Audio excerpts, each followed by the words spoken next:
दोस्तों, बहुत समय पहले की बात है।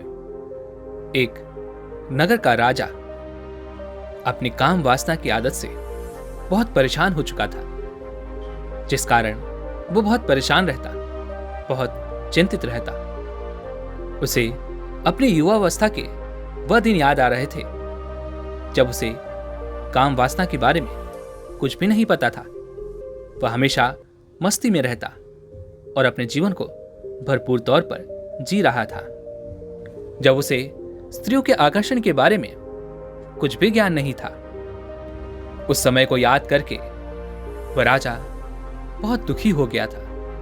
उसकी आंखों में आंसू आ गए थे। वह यह सोच रहा था कि युवावस्था में मैं कितना जोशीला था, कितना ऊर्जा से भरा हुआ था। हर समय ताजगी महसूस करता था। जो भी काम मैं करना चाहता था, उस काम को मैं बड़ी आसानी से कर लेता था। लेकिन आज जब भी मैं किसी काम में अपना मन लगाने का प्रयास करता हूं, तो मेरा मन नहीं लग पाता। ना ही मेरे भीतर वो ऊर्जा है, ना ही मेरे भीतर वो जोशीलापन है। और धीरे धीरे अब मैं बूढ़ा भी हो चुका हूं, लेकिन चाहकर भी मैं अपने आप को काम वासना की इन आदतों से छुटकारा नहीं दिला पा रहा। यूं तो मैंने बहुत सारे युद्ध लड़े हैं और सभी में मैंने विजय भी प्राप्त की है, लेकिन आज तक मैं अपने मन पर विजय प्राप्त नहीं कर सका। मैं आज भी इस आग में जलता जा रहा हूं। देखते ही देखते वह राजा और भी ज्यादा परेशान होने लगा था और भी दुखी रहने लगा था। उसने काम वासना के आगे अपने घुटने टेक दिए थे। वह हार मान चुका था। वह राजा यह जानता था कि अब मैं बूढ़ा हो चुका हूं और अब मेरी मृत्यु कभी भी हो सकती है। और मृत्यु को करीब देखकर अन्य प्राणी मोक्ष की तरफ भागते हैं, लेकिन राजा तो अपनी काम वासना की इन विचारों से मुक्त होना चाहता था। लेकिन लाख कोशिशों के बाद भी वह अपनी काम वासना की इन विचारों से मुक्त नहीं हो पा रहा था। राजा के पास 150 रानियां थीं और वे सभी एक से बढ़कर एक हसीन थीं। और राजा ने उन सभी रानियों के साथ भोग भी किया था और उन सभी के साथ उसे बच्चे भी थे। इतना भोग करने के बाद भी उसका मन काम वासना के लिए छटपटाता रहता। उसके मन में हमेशा अश्लील विचार ही चलते रहते। अब राजा को यह डर सताने लगा था कि कहीं मैं इन काम वासना के विचारों के साथ ही मृत्यु को प्राप्त ना हो जाऊं। मुझे काम वासना के इन विचारों से मुक्त होना ही पड़ेगा। यह सोचकर राजा अत्यंत भयभीत हो चुका था। वह बहुत चिंतित रहने लगा था। वह राजा आत्मा के सिद्धांतों को मानता था, इसलिए वह मन ही मन यह सोच रहा था, अगर मैंने काम वासना के विचारों से मुक्ति नहीं पाई तो न जाने मेरी आत्मा कब तक यूं ही भटकती रहेगी। इसलिए मुझे अपनी आत्मा को काम वासना के विचारों से मुक्त करवाना ही होगा। मुझे मृत्यु से पहले काम वासना के सभी विचारों से मुक्त होना ही पड़ेगा, अन्यथा मेरी आत्मा यूं ही भटकती रह जाएगी और मैं हमेशा यूं ही परेशान रहूंगा।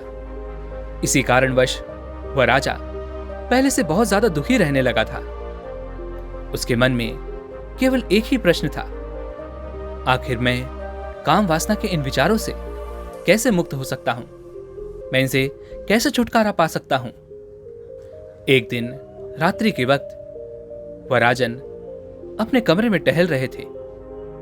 उसी समय उस राज्य के मंत्री ने राजा को इस तरह से रात्रि में टहलता हुआ देखा और अगली सुबह उस मंत्री ने राजा से पूछा, हे राजन, मैं आपको कई दिनों से देख रहा हूं।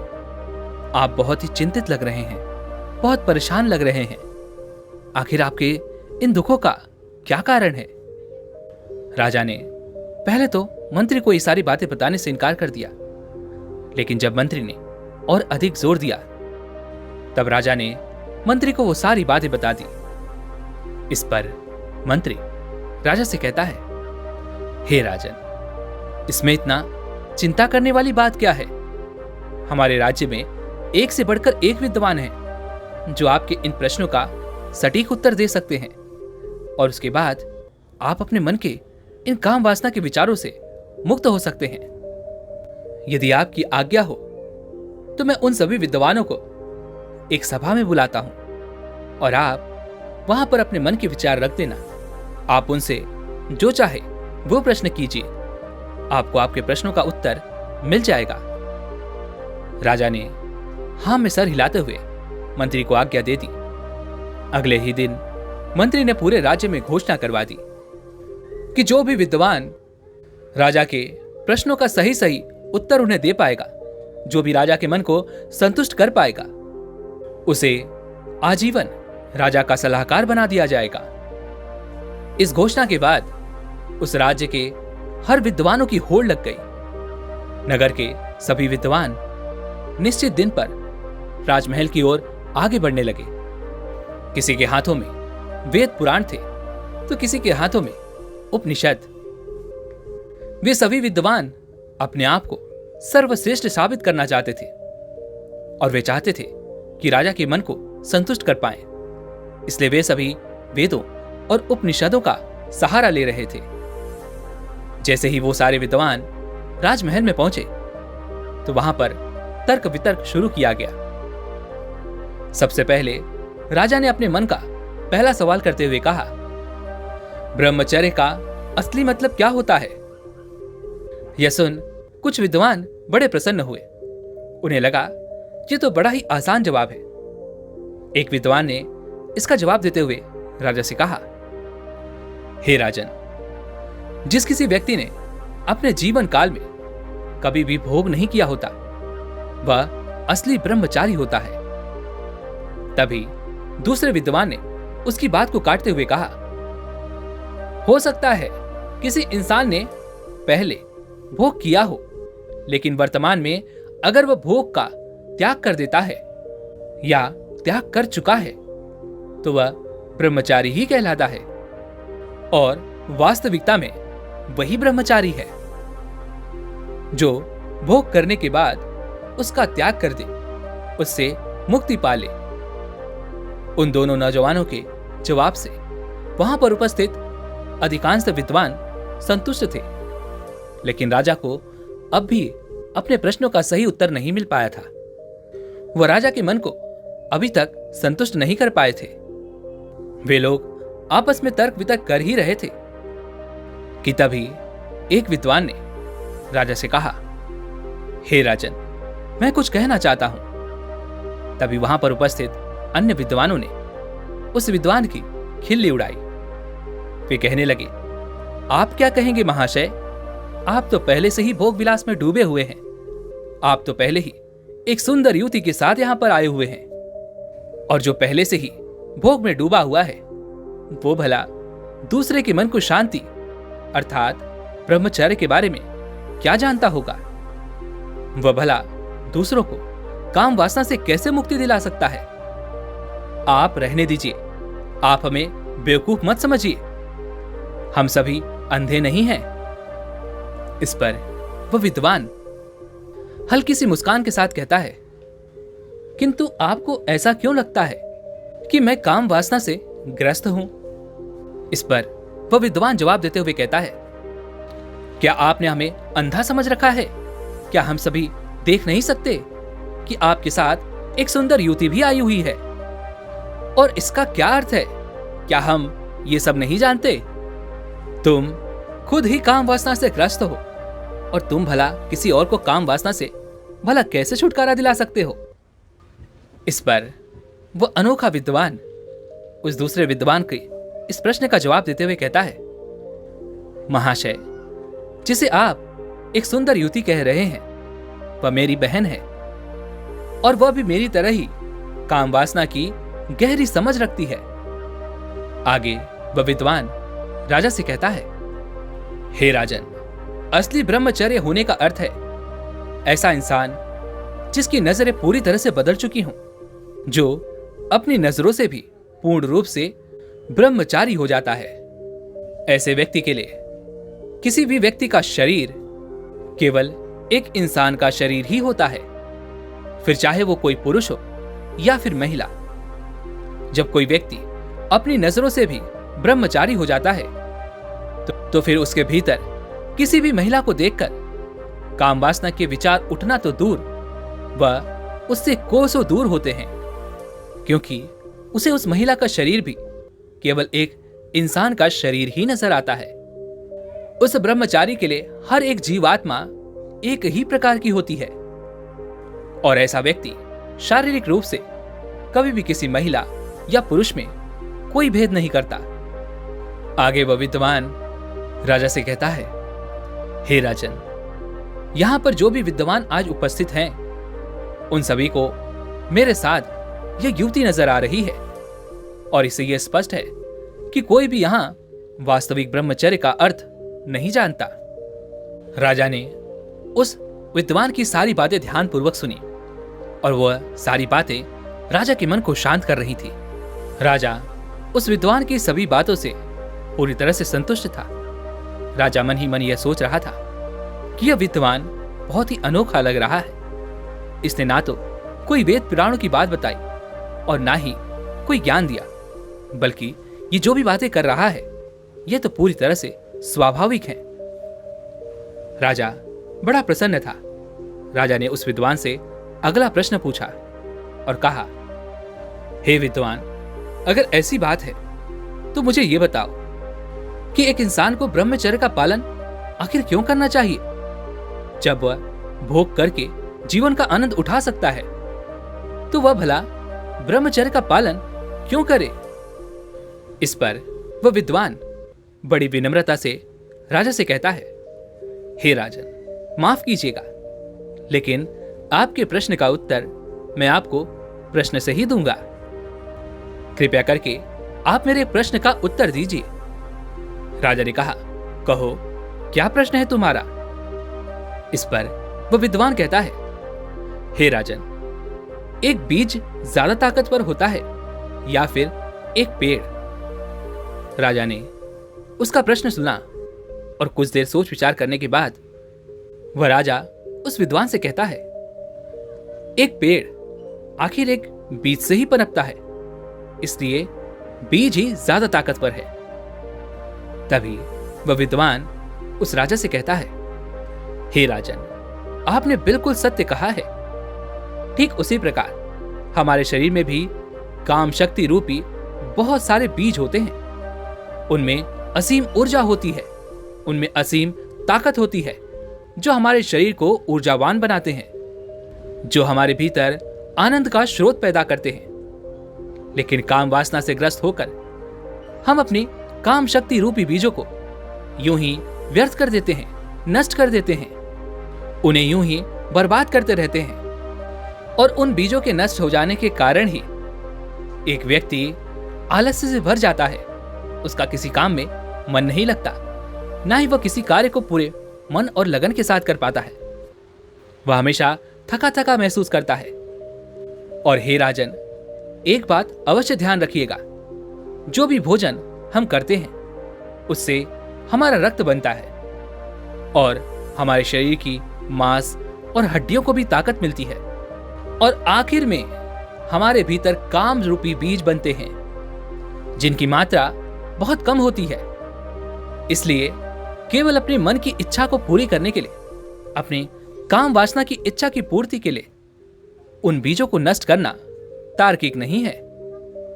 किंतु यदि हम ब्रह्मचर्य का पालन करते हैं तो उन बीजों की शक्ति हमारे आंतरिक स्वरूप में समा जाती है, जो हमारे चेहरे पर तेज पैदा करती है, जो हमारे शरीर को भीतर से ऊर्जावान बनाती है, स्फूर्ति पैदा करती है। हमारा मन किसी भी काम में बड़ी आसानी से लग जाता है और हम किसी भी कार्य को करने में थका हुआ महसूस नहीं करते। और तो और ये शक्ति ही हमें भिन्न भिन्न प्रकार की बीमारियों से बचाने में हमारी मदद करती है। और यही काम शक्ति रूपी बीज जब ध्यान के माध्यम से ऊर्जा में परिवर्तित कर दिए जाते हैं तो यही हमारे आनंद का स्रोत भी बन जाता है। वह राजा उस विद्वान की इन सभी बातों से बहुत प्रभावित था। राजा ने उस विद्वान से अगला प्रश्न किया, हे विद्वान, अब मुझे अगले प्रश्न का उत्तर दो। राजा ने उस विद्वान से कहा, तुम मुझे अब यह बताओ कि आखिर हम काम वासना से किस तरह से मुक्ति पा सकते हैं? हम काम वासना से छुटकारा कैसे पा सकते हैं? इस पर वह विद्वान मुस्कुराने लगा और राजा से कहता है, हे राजन, क्षमा कीजिएगा, लेकिन जो व्यक्ति बुद्धिमान है वह यह जानता है कि काम वासना रूपी नदी का पानी जो जितना ज्यादा पिएगा उतना ही ज्यादा उसे प्यास लगेगी और उसकी प्यास कभी नहीं बुझने वाली। इसलिए एक बुद्धिमान व्यक्ति कभी भी इस काम वासना रूपी नदी के पानी का सेवन नहीं करता, और यदि किसी कारणवश उसे इस नदी के पानी का सेवन करना भी पड़ जाए तो वह केवल एक ही नदी का पानी पीता है। आगे वह विद्वान राजा को संबोधित करते हुए कहता है, हे राजन, क्षमा कीजिएगा, लेकिन आपकी भी 150 रानियां हैं और आपने भी अपने पूरे जीवन काल में इस चीज का अनुभव तो किया ही होगा कि जिसकी प्यास बुझनी होती है वह एक ही नदी के पानी से बुझ जाती है, लेकिन जिसकी प्यास नहीं बुझनी होती फिर चाहे वह अलग अलग नदियों का पानी क्यों ना पी ले, लेकिन उसकी प्यास कभी नहीं बुझेगी। उसकी प्यास हमेशा अधूरी ही रह जाएगी। आगे वह विद्वान राजा से कहता है, हे राजन, यदि आपके जीवन का लक्ष्य स्पष्ट नहीं है तो आप भिन्न भिन्न प्रकार की वस्तुओं में यूं ही घिरे रहेंगे। भिन्न भिन्न प्रकार की मुसीबतें आपके सामने यूं ही आती रहेंगी और आप उनमें यूं ही उलझे रह जाएंगे। किंतु यदि आपका लक्ष्य स्पष्ट है, साफ है, तो आप अपना पूरा ध्यान अपने लक्ष्य पर ही रखेंगे और उसे पूरा करने में आप अपनी पूरी मेहनत लगा देंगे, अपनी पूरी ऊर्जा लगा देंगे, ना कि भोग करने में। और हे राजन, आपने तो यह सुना ही होगा कि खाली दिमाग शैतान का घर होता है। जब आपके दिमाग में कोई लक्ष्य है ही नहीं तो वो आपको किस तरफ ले जाएगा? जाहिर सी बात है, वो आपको ऐसी ही चीजों के पीछे लेकर जाएगा जहां पर आपके मस्तिष्क को आनंद आता हो, जहां पर उसे खुशी मिलती हो। फिर चाहे वो कार्य अच्छा हो या बुरा, उससे इसे कोई फर्क नहीं पड़ता। इसलिए हमें हमेशा अपने जीवन में एक लक्ष्य तो रखना ही चाहिए। शुरुआती चरण में काम वासना हमेशा हमारे विचारों के द्वारा ही उत्पन्न होती है, और अगर हम अपने विचारों को ऐसी जगह पर लगाएंगे जिससे हमारा लक्ष्य पूरा हो सके तो हमारे मस्तिष्क में काम वासना के विचारों के लिए कोई जगह ही नहीं बचेगी। इसलिए हे राजन, हमेशा याद रखिएगा, भोग करने से ज्यादा खतरनाक काम वासना के विचार होते हैं और उन्हीं के कारण हमारा मानसिक संतुलन पूरी तरह से बिगड़ जाता है। आगे वह विद्वान राजा से कहता है, हे राजन, इसे एक छोटी सी कहानी के माध्यम से समझिए। बहुत समय पहले की बात है। एक बार 2 सन्यासी भिक्षा मांगकर अपने आश्रम लौट रहे थे। रास्ते में एक बड़ी नदी थी जिसे पार करके ही वे अपने आश्रम तक जा सकते थे, इसलिए उन्हें उस नदी को पार करके ही अपने आश्रम जाना पड़ता था। एक दिन जब वे दोनों भिक्षा मांगकर लौट रहे थे तो नदी के किनारे एक महिला बैठी हुई थी।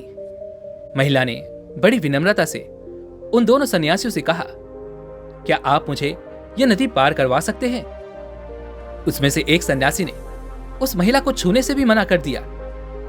वह मन ही मन यह सोच रहा था कि मैं तो ब्रह्मचर्य का पालन करता हूं, मैं तुम्हें नहीं छू सकता, और तो और मैं किसी भी स्त्री को नहीं छू सकता। दूसरे सन्यासी ने खुशी खुशी उस स्त्री को अपने कंधे पर बैठा लिया और उसे नदी पार करवा दी। यह बात दूसरे सन्यासी के मन में बैठ गई और वह उस सन्यासी से कहता है, यह तुमने ठीक नहीं किया। तुम एक सन्यासी हो, तुम ब्रह्मचर्य का पालन करते हो, और ऐसे में तुमने उस महिला को भला अपने शरीर पर बैठाकर इस नदी को क्यों पार करवाया? तुमने बहुत बड़ी गलती कर दी है। इसलिए मैं तुम्हारी शिकायत गुरुजी से अवश्य करूंगा। इस पर वह सन्यासी हंसते हुए दूसरे सन्यासी से कहता है, बंधु, मैं उस महिला को तो कब का अपने कंधे से उतार चुका हूं, लेकिन लगता है कि तुम अब तक उसका बोझ यूं ही ढो रहे हो। लगता है तुमने अभी तक उसे अपने मस्तिष्क से नहीं निकाला। यह कहानी वहां पर उपस्थित हर एक व्यक्ति, हर एक विद्वान बड़ी ध्यानपूर्वक सुन रहा था। तभी वह विद्वान आगे राजा से कहता है, हे राजन, ठीक इसी प्रकार हम भी अपने मन पर न जाने कितने सारे बोझ लिए हुए यूं ही चलते रहते हैं, और काम वासना के विचार हमारे मन को उसी प्रकार मैला कर देते हैं जिस प्रकार एक गंदा नाला पूरी नदी को मैला कर देता है। इसलिए यदि तुम अपने जीवन में आनंद चाहते हो, अपने आप को एक बार फिर से ऊर्जावान महसूस करना चाहते हो, अपने आप को खुश महसूस करना चाहते हो, तो अपने मन के लिए पवित्र विचारों का रास्ता तैयार करो, उस पर चलना सीखो। आखिर में वह विद्वान राजा से कहता है, हे राजन, यदि हम अपने जीवन में किसी भी वस्तु का होश पूर्वक भोग करें तो हमारा मन यह भली भांति जान जाता है कि वह वस्तु हमें हमेशा आनंद नहीं दे सकती। इसलिए हमें परमानंद के लिए कोई और रास्ता चुनना होगा। और जब मन इन बातों को समझने लग जाता है तो अपने आप ही उसमें से काम वासना के विचार मुक्त होने लगते हैं, विलीन होने लगते हैं। इसलिए हमें हमेशा होश में रहकर ही वस्तुओं का भोग करना सीखना चाहिए, जिससे तुम उनकी वास्तविकता को जान सको, समझ सको और अपने आप को उन वस्तुओं से मुक्त कर सको। उस विद्वान की यह बात सुनकर राजा थोड़ा अचरज में पड़ा। वो यह समझ नहीं पा रहा था कि आखिर विद्वान क्या कहना चाहता है। तभी राजा ने उस विद्वान से एक और प्रश्न किया और कहा, हे विद्वान, तुम क्या कहना चाहते हो? होश पूर्वक भोग भोगने से तुम्हारा क्या अर्थ है? तभी वह विद्वान राजा के इस प्रश्न का उत्तर देते हुए कहता है, हे राजन, जब एक मनुष्य का चित्त किसी काम में पूरी तरह से नहीं लग पाता तो वह मनुष्य अपने किसी भी काम को सफलतापूर्वक पूर्ण नहीं कर पाता और ना ही वह उस काम में अपना मन लगा पाता है। इसलिए उस कर्म का फल हमें पूरी तरह से नहीं मिल पाता। उदाहरण के लिए, जब एक मनुष्य किसी दूसरे मनुष्य को दान देता है तो दान देते वक्त उसका मन किसी लक्ष्य की प्राप्ति के लिए सोच रहा होता है।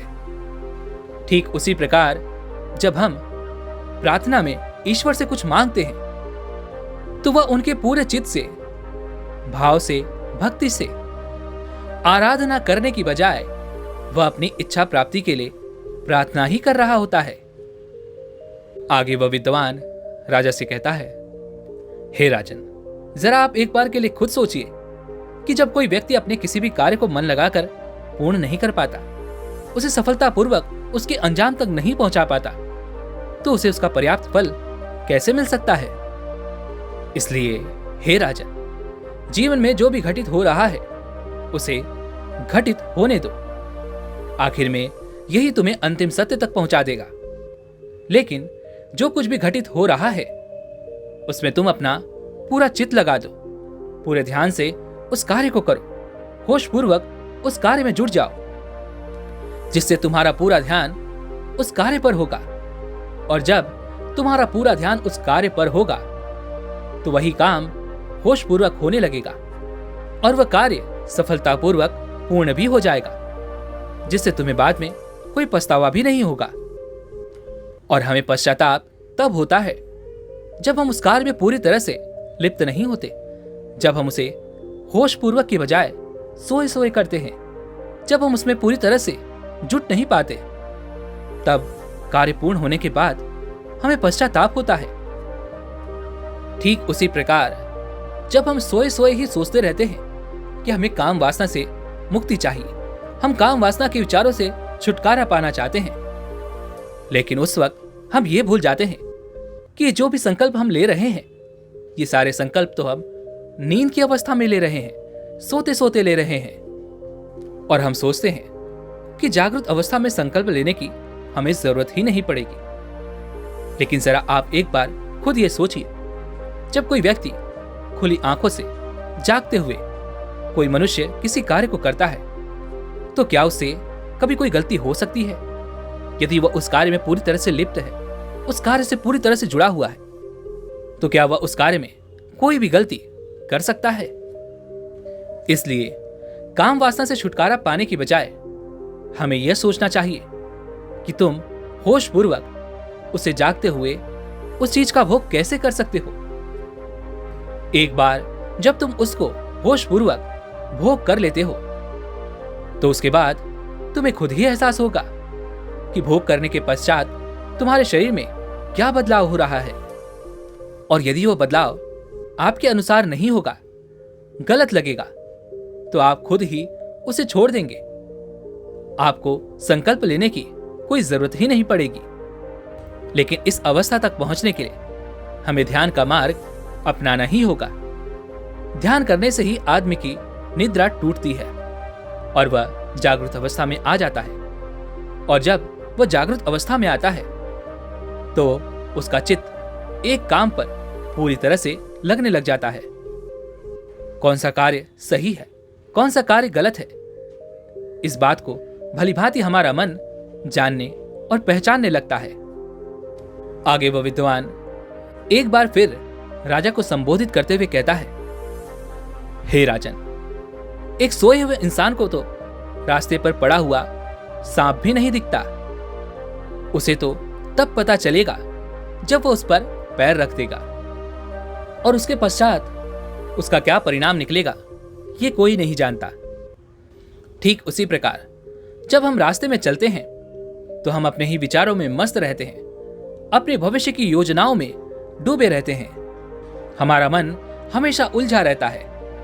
उसका ध्यान अपने चलने पर तो होता ही नहीं, और जब उसका ध्यान चलने पर नहीं है तो भला रास्ते पर कैसे होगा? यह सब लक्षण एक सोए हुए मनुष्य के होते हैं।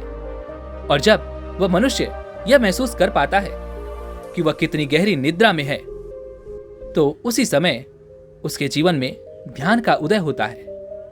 लेकिन यहां पर एक प्रश्न और यह है कि एक सोए हुए इंसान को यह कैसे पता चलेगा कि वह सोया हुआ है? या तो कोई उसे जगा दे, या फिर हम खुद ही उस निद्रा का एहसास कर ले। लेकिन कोई आपको आकर जगाएगा, इस बात की संभावना बहुत कम होती है, क्योंकि ऐसे लोग बहुत कम होते हैं जो हमें गहरी नींद से उठाने में हमारी मदद कर पाते हैं। और जब ऐसा होता है तभी हमें एहसास होता है कि हम तो गहरी निद्रा में थे, हम तो भविष्य की योजनाओं में डूबे हुए थे। हमारा ध्यान तो अपने लक्ष्य पर था ही नहीं, हमारा ध्यान तो अपने रास्ते पर था ही नहीं, और इसी कारणवश वो अपने जीवन भर यूं ही भटकता रहता है और वह कभी भी अपने लक्ष्य तक पहुंच नहीं पाता। इतना कहकर वह विद्वान पूरी तरह से शांत हो गया और राजा अब पूरी तरह से संतुष्ट था। राजा को विद्वान की सारी बातें अच्छी तरह से समझ में आ चुकी थी। राजा ने जैसा कि वादा किया था, उस विद्वान को पूरे जीवन काल के लिए राजा का सलाहकार बना दिया गया। दोस्तों, उम्मीद है कि आपने आज की इस वीडियो से जरूर कुछ न कुछ सीखा होगा। तो इस वीडियो को लाइक और अपने दोस्तों के साथ शेयर जरूर कीजिएगा, और हमें ऐसे ही सपोर्ट करने के लिए चैनल को सब्सक्राइब और घंटी बटन को जरूर दबा दीजिएगा। तो चलिए मिलते हैं ऐसे एक और वीडियो में, तब तक के लिए अपना ख्याल रखें। धन्यवाद।